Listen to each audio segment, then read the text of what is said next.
오늘 이런 귀한 자리에 설 수 있게 해주셔서 너무 감사합니다.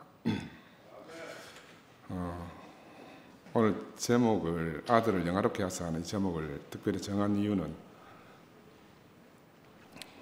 제가 지난주 일요일 날 종장님 말씀을 듣고 화답을 못해서 형님에게 바치는 그런 헌사 제목입니다. 형님은 그 제목을 아들로 아버지를 영화롭게 하옵소서 이렇게 말씀하셨는데 그 앞에 원래 이제 아들을 영화롭게 하사 하는 말씀이 있잖아요. 그래서 영화롭게 한다는 것이 무엇인가? 우리가 그냥 일상적으로 생각하는 영화하고 성경이 말하는 영화하고는 아마 전혀 다르다고 생각이 듭니다. 그래서 그걸 구체적으로 종종 형님을 보면서 더 깊이 알아지고요. 형님은 스스로 자신을 높일 수 없는 사람이잖아요. 그래서 제가 형님 대신 형님이 일부러 빠뜨린 것 같은 이 영화로운 아들에게 제가 이 제목을 바치고 싶다 하는 생각이 들었어요.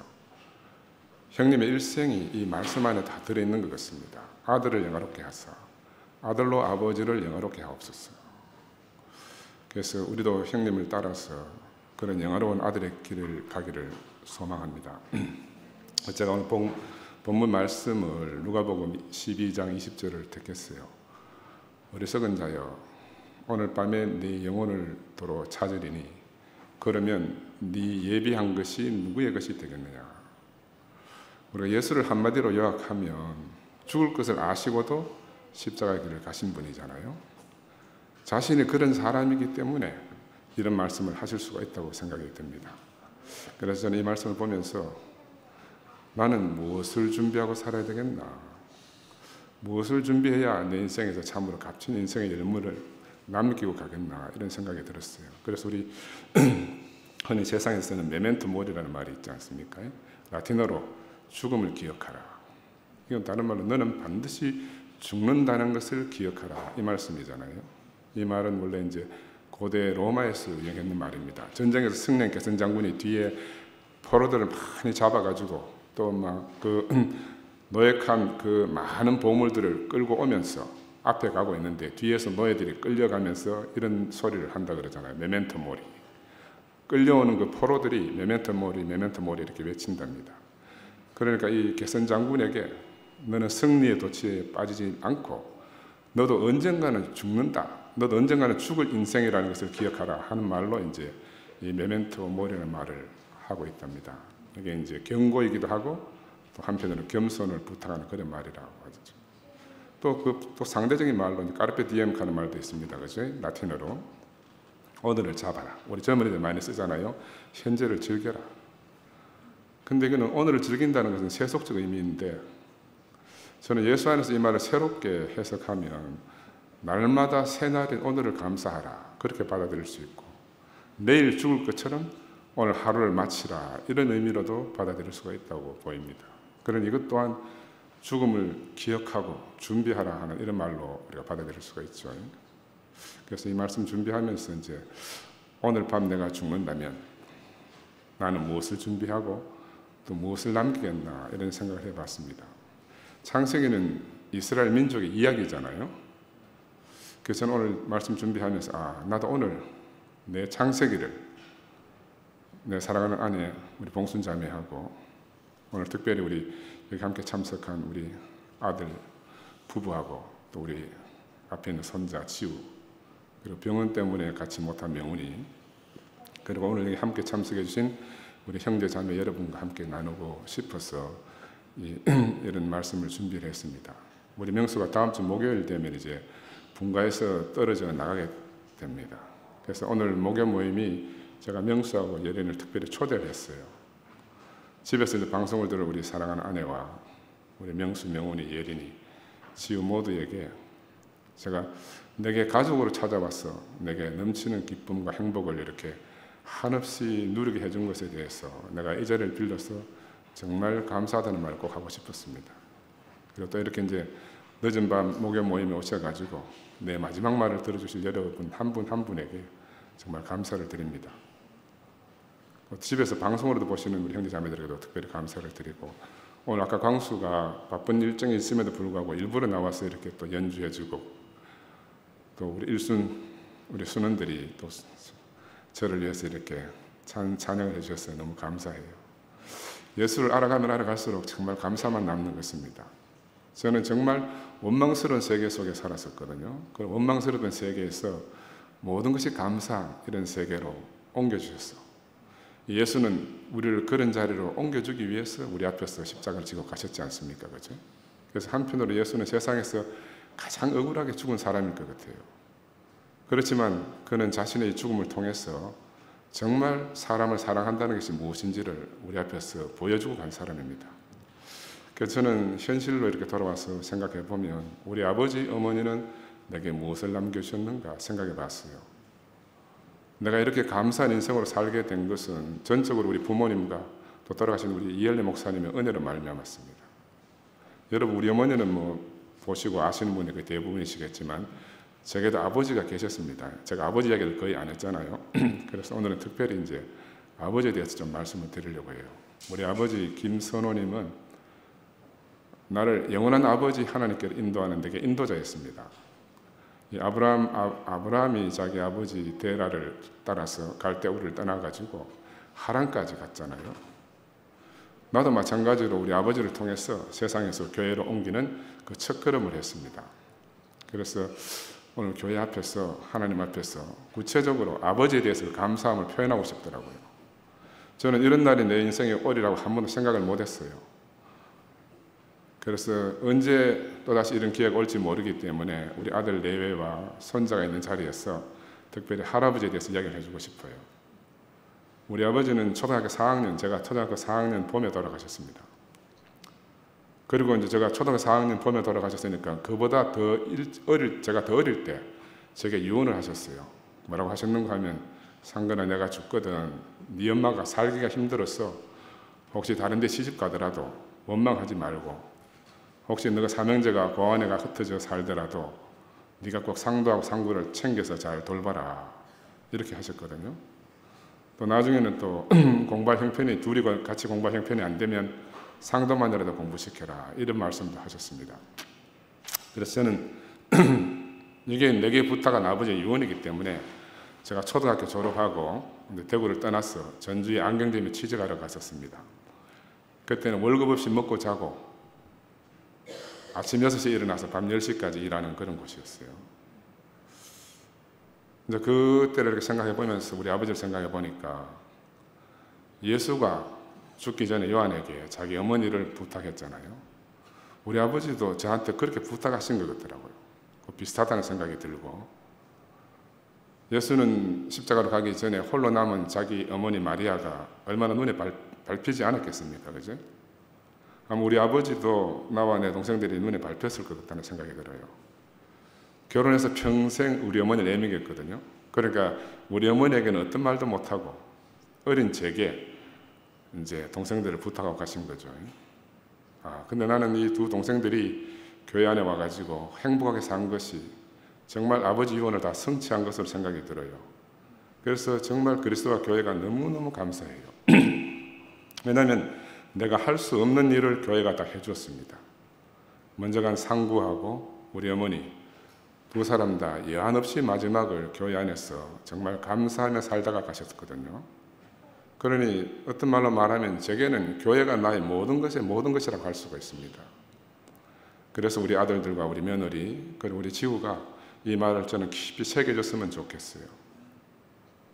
특별히 오늘 우리 아버지에 대해서 말씀을 드리자면, 나를 낳아주실 뿐만이 아니고 나를 교회로 인도해 준 분이에요. 폐결핵으로 시립병원과 집을 전전하시던 그 몸으로 마지막에는 이제 매일마다 각혈을 쏟아냈기 때문에 자신의 몸을 가눌 수 없는 그런 지경이 됐어요. 그렇지만 자신이 할 수 있었던 그 마지막 힘을 다 해가지고 최선으로 밤에 상도하고 저를 공부시키면서 전적으로 저희들에게 이렇게 자기의 남은 에너지를 다 쏟아주셨죠. 그리고 우리 아버지는 어릴 때 처음 내 손을 잡고 비산동 교회에 데려다 준 바로 그 아버지의 천적인 사랑과 은혜 때문에 지금 제가 있다는 생각이 들고, 특별히 새삼 감사한 마음이 들어요. 우리 아버지는 제가 공부에 전념하도록 지도해 주셨기 때문에 제가 지금 이렇게 의사가 되었잖아요.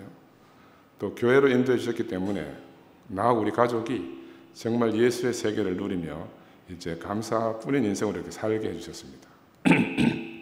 그러니 우리 아버지는 비록 40이라는 짧은 인생을 사셨어요. 그렇지만 아들을 위해서 할 수 있는 것을 다 하고 가셨습니다.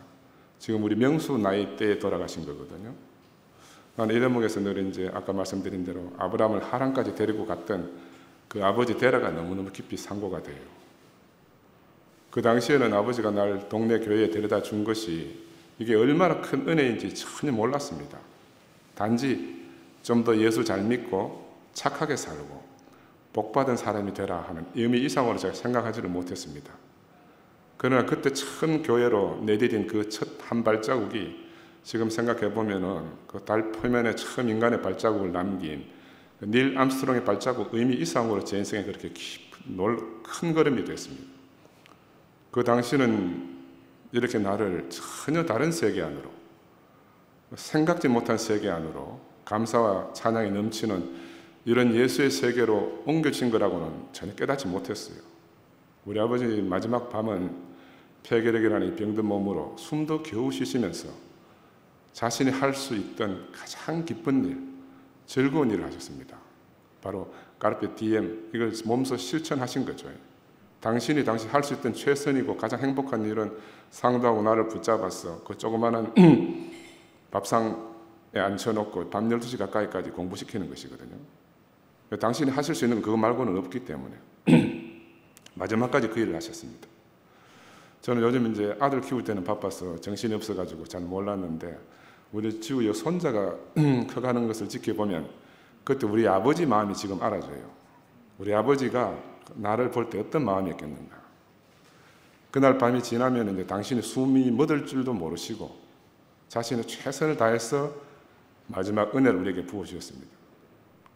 그때 뭐 공부 거의 이제 잠자기 직전에 멀리 동네 골목에서 이제 딸기 장사가 딸기 팔러 다녔어요. 딸기 사려, 딸기 사려.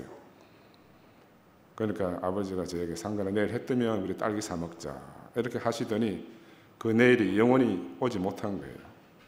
그 내일을 영원히 못 보시고 가신 거죠. 그래서 난 봄에 딸기철이 되면 늘 아버지가 생각이 나요. 근데 우리 저 손자 지우가 딸기를 너무너무 잘 먹어요. 참 신기하다는 생각이 들어요. 그런데 이제 이 장면이 제 인생의 밤이 시작되는 장면입니다.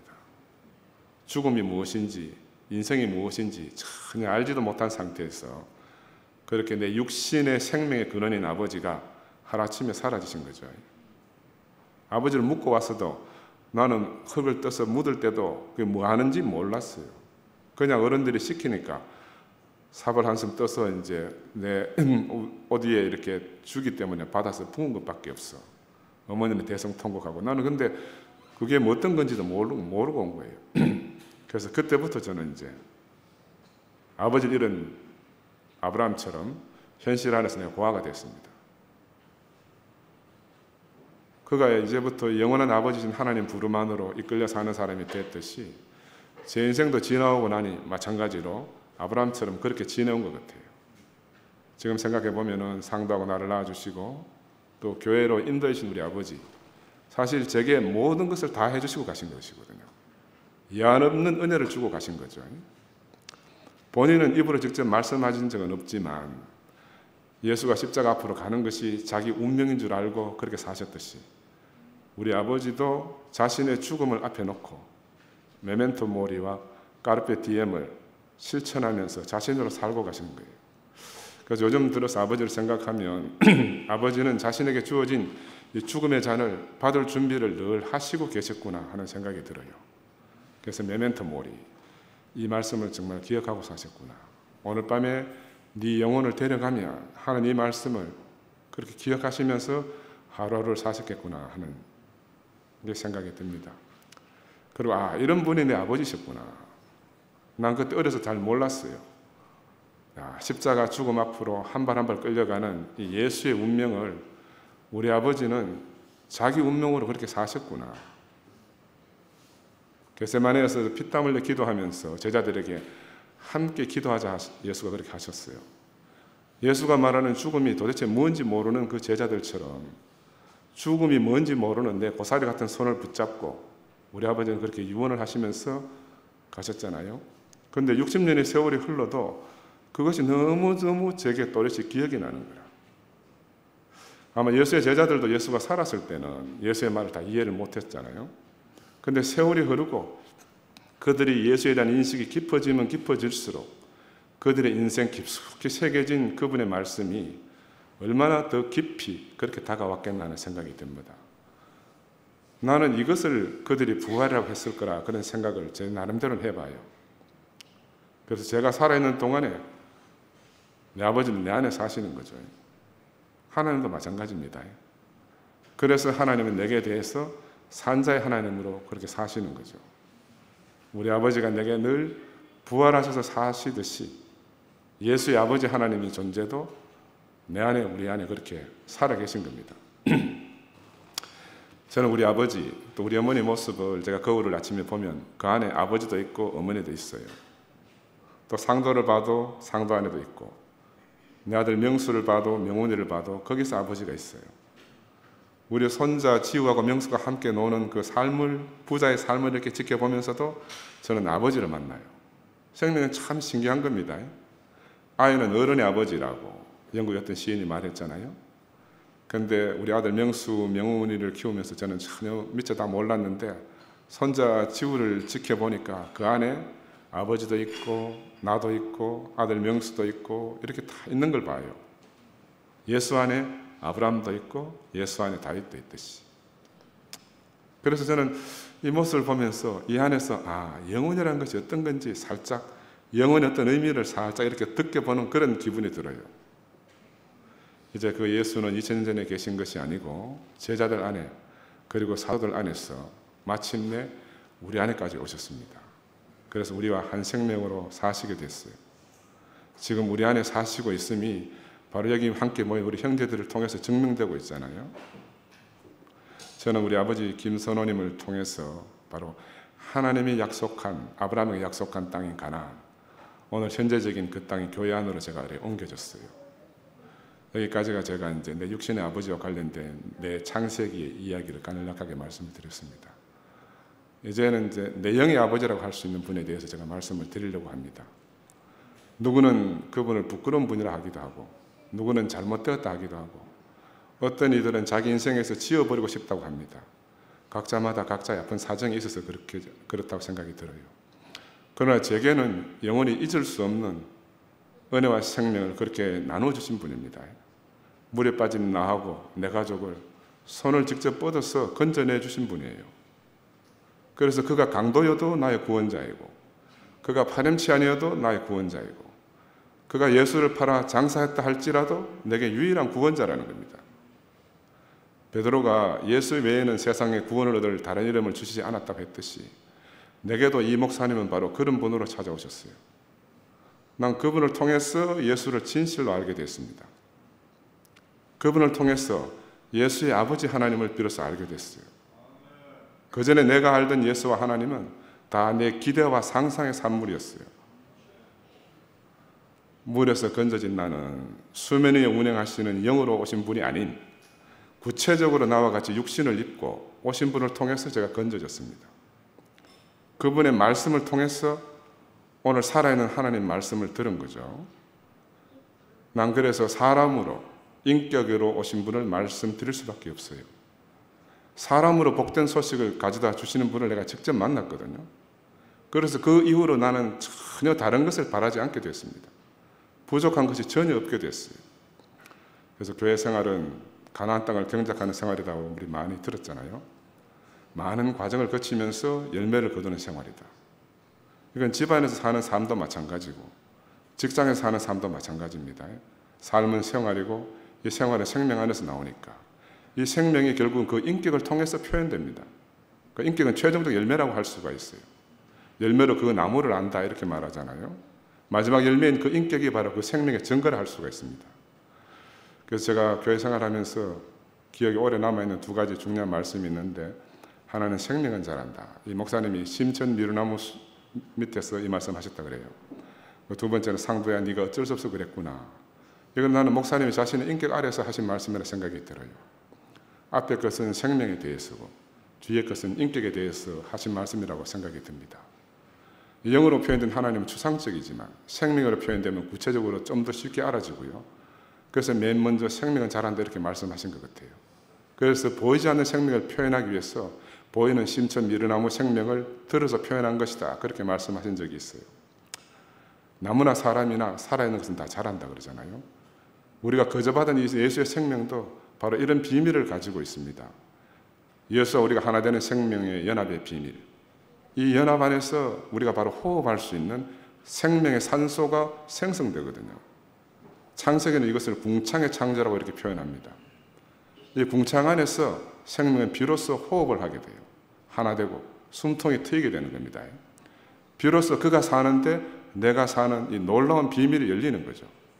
그래서 이 생명이 자라서 몸이 되고 몸은 각 기관들을 이루어가지고 서로 무슨 일을 하든지 다 협력하여 몸을 돕고 한 목적적인 선한 일을 한다고 합니다.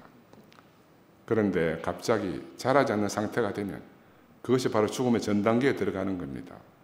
그래서 죽음 전에 먼저 퇴행이 있다는 거죠. 우리는 우리 주변에서 지금 자라지 않음과 퇴행 현상을 가까이서 보고 있잖아요. 그래서 도대체 자란다는 건 뭔가? 이 자란다는 게 뭔가? 그건 지금 당면하고 있는 현상을 버리고 앞으로 모르지만 그 미지의 세계로 내가 한 걸음 나아가는 거예요.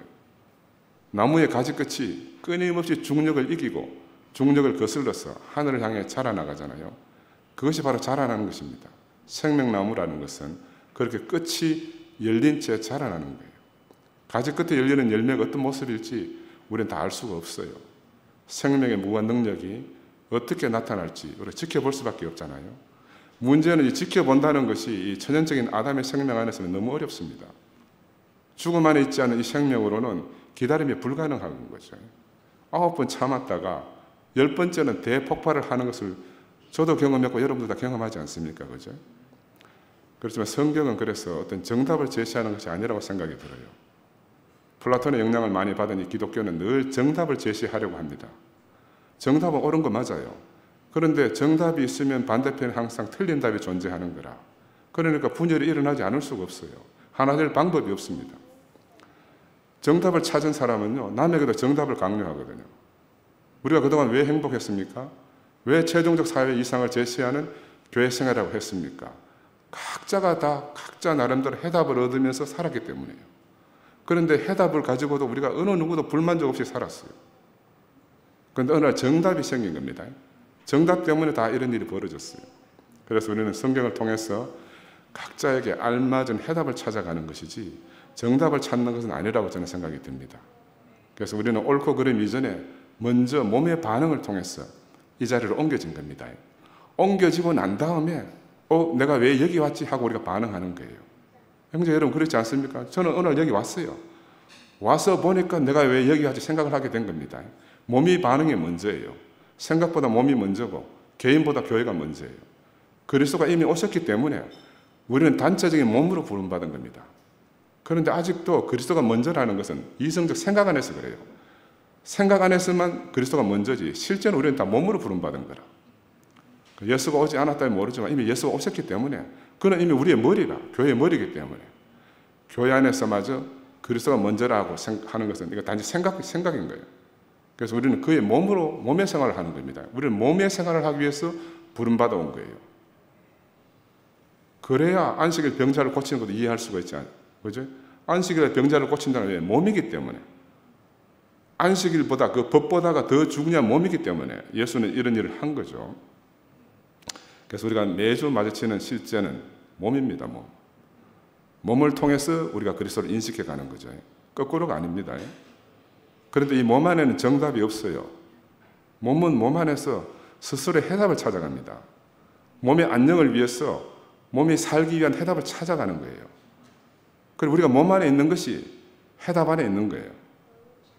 그러나 정답이 있는 세계에서는 바로 옳고 그름의 원리가 작동하잖아요. 그죠? 우리 지금 우리 지구도 여기 있지만 아이를 키워보면 우리가 당연히 알아지는 비밀입니다. 옳고 그름의 원리 안에서 찾는 정답은 생명을 자라게 할 수도 없고 살릴 수도 없어요. 그래서 이렇게 생명이 자란다는 명제 속에서 저희들이 20년 살다가 상도가 그러고 싶어 그랬겠냐 하는 어쩔 수 없이 그러지 않았겠냐 하는 이 유명한 말씀이 이 목사님 인격 속에서 나왔습니다. 누가 세상에 살면서 일부러 잘못을 행하고 싶어 행하겠냐는 거죠.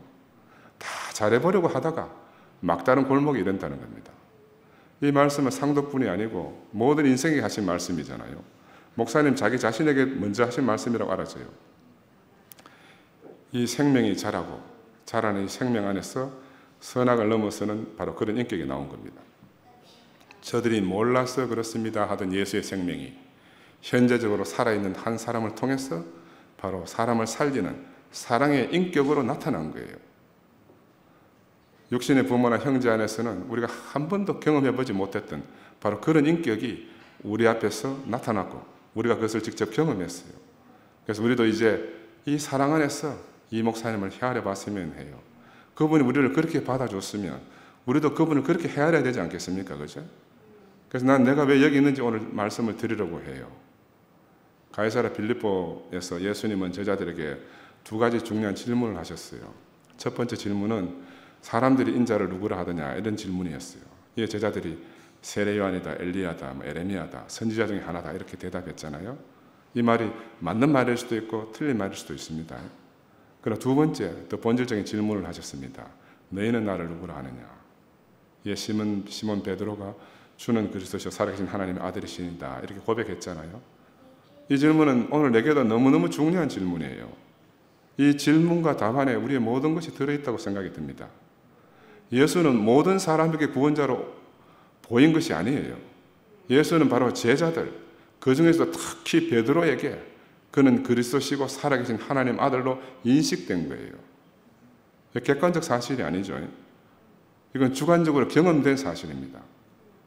바로 베드로에게 예수가 인생의 해답이 되셨듯이 당대의 모든 사람에게 예수가 해답이 된 건 아니지 않습니까? 그죠? 제가 만난 이엘레 목사님도 여러분이 다 알다시피 객관적으로는 우리하고 하나도 다르지 않는 분이에요. 그러나 사도행전 16장 31절에 주 예수를 믿으라 그리하면 너와 내 집이 구원을 받으리라 하는 이 말씀을 나와 우리 가족에게 이루어지게 하신 분이에요. 성경 말씀을 직접 이루어지게 하신 분이라고요. 우리가 하나님 말씀하면요, 하나님 말씀은 말씀대로 이루어지는 게 하나님 말씀이에요. 그래서 저는 이분을 통해서 사람으로 오신 하나님을 경험했어요. 이것은 나의 주관적 경험이기 때문에 모든 사람에게 해당될 수는 없습니다. 그러나 나는 이분을 통해서 구체적으로 사람 하나님을 경험했어요. 제자들도 바로 예수 안에서 사람으로 오신 하나님을 경험하고 그들 자신도 그 하나님을 살아내는 그런 삶을 살게 됐기 때문에 오늘 우리에게까지 이 생명이 전해진 겁니다. 그죠? 사람 안에 계신 하나님을 경험하고 났어. 다른 말로 하면 참 인격을 경험하고 났어. 귀신 들린 사람처럼 살던 제가 7 귀신들로부터 해방된 겁니다.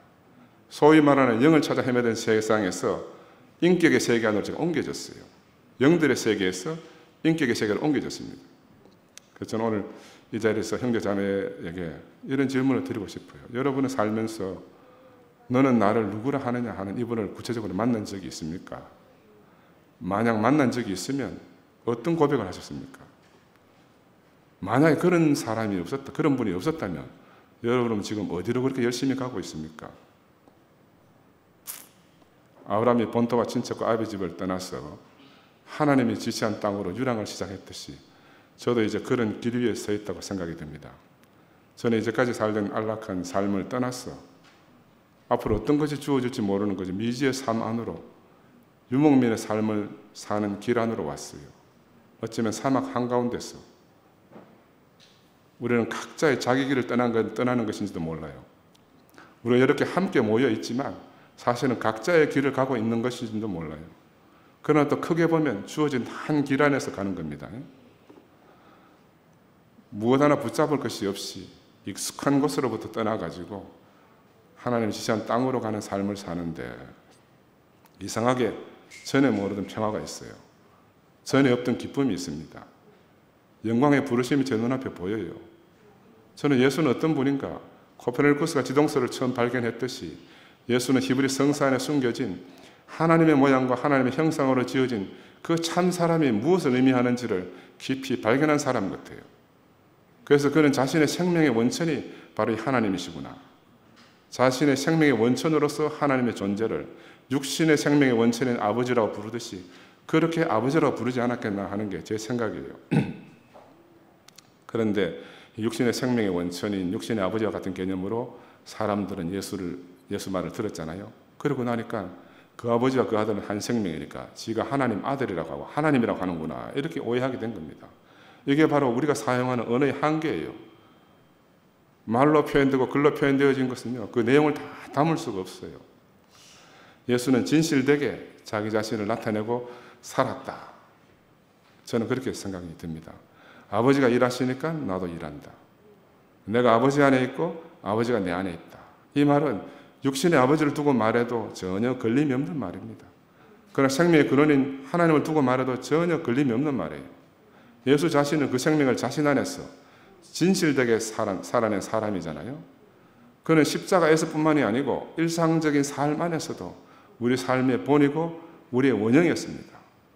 우리는 이제 그 사람을 따라서 인생이라는 여행을 시작하는 거잖아요. 지동설이 지금처럼 보편화되기 위해서는 많은 세월과 많은 지식이 필요했었습니다. 이제 이 참사람 예수도 그동안 예수 위에 덧칠해졌던 많은 것을 벗겨내고 본 모습을 찾을 때가 왔다고 생각이 들어요. 그런 면에서 우리 이엘레 목사님이 정말 중요한 많은 일들을 하고 가셨다고 저는 생각이 듭니다. 아브라함이 아버지를 잃고 영광의 부르심의 소망을 안고 하나님 지시할 곳으로 가듯이 저는 제 안에 심겨진 이 예수 생명의 이 인격의 나침판의 인도함을 따라서 이제 여호와 이레 하나님이 보여주셔야만 알게 되는 그 땅 모리아로 제가 한 발 한 발 옮겨갈 겁니다. 우린 그 산에서 이제 우리 자신을 제물로 드려야 되잖아요.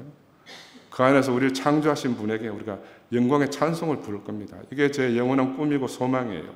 그래서 오늘 우리 아들 하고 우리 며느리, 우리 지우가 이렇게 내가 특별히 앞으로 내가 죽을 때까지 살면서 이런 날이 또 오겠나 싶어서 이렇게 초대했는데 우리 예린이가 흔쾌히 오늘 약속이 있었어요. 지우하고 지우 유치원 친구들하고 엄마들 미리 약속이 있는데도 약속도 이렇게 캔슬하고 와셔서 너무너무 고맙고 감사하고 오늘 이 시간을 통해서 내가 어떤 인생을 사는지를 한 번쯤 이렇게 반추해 봤으면 좋겠고 이런 기회를 주신 주님을 찬양합니다.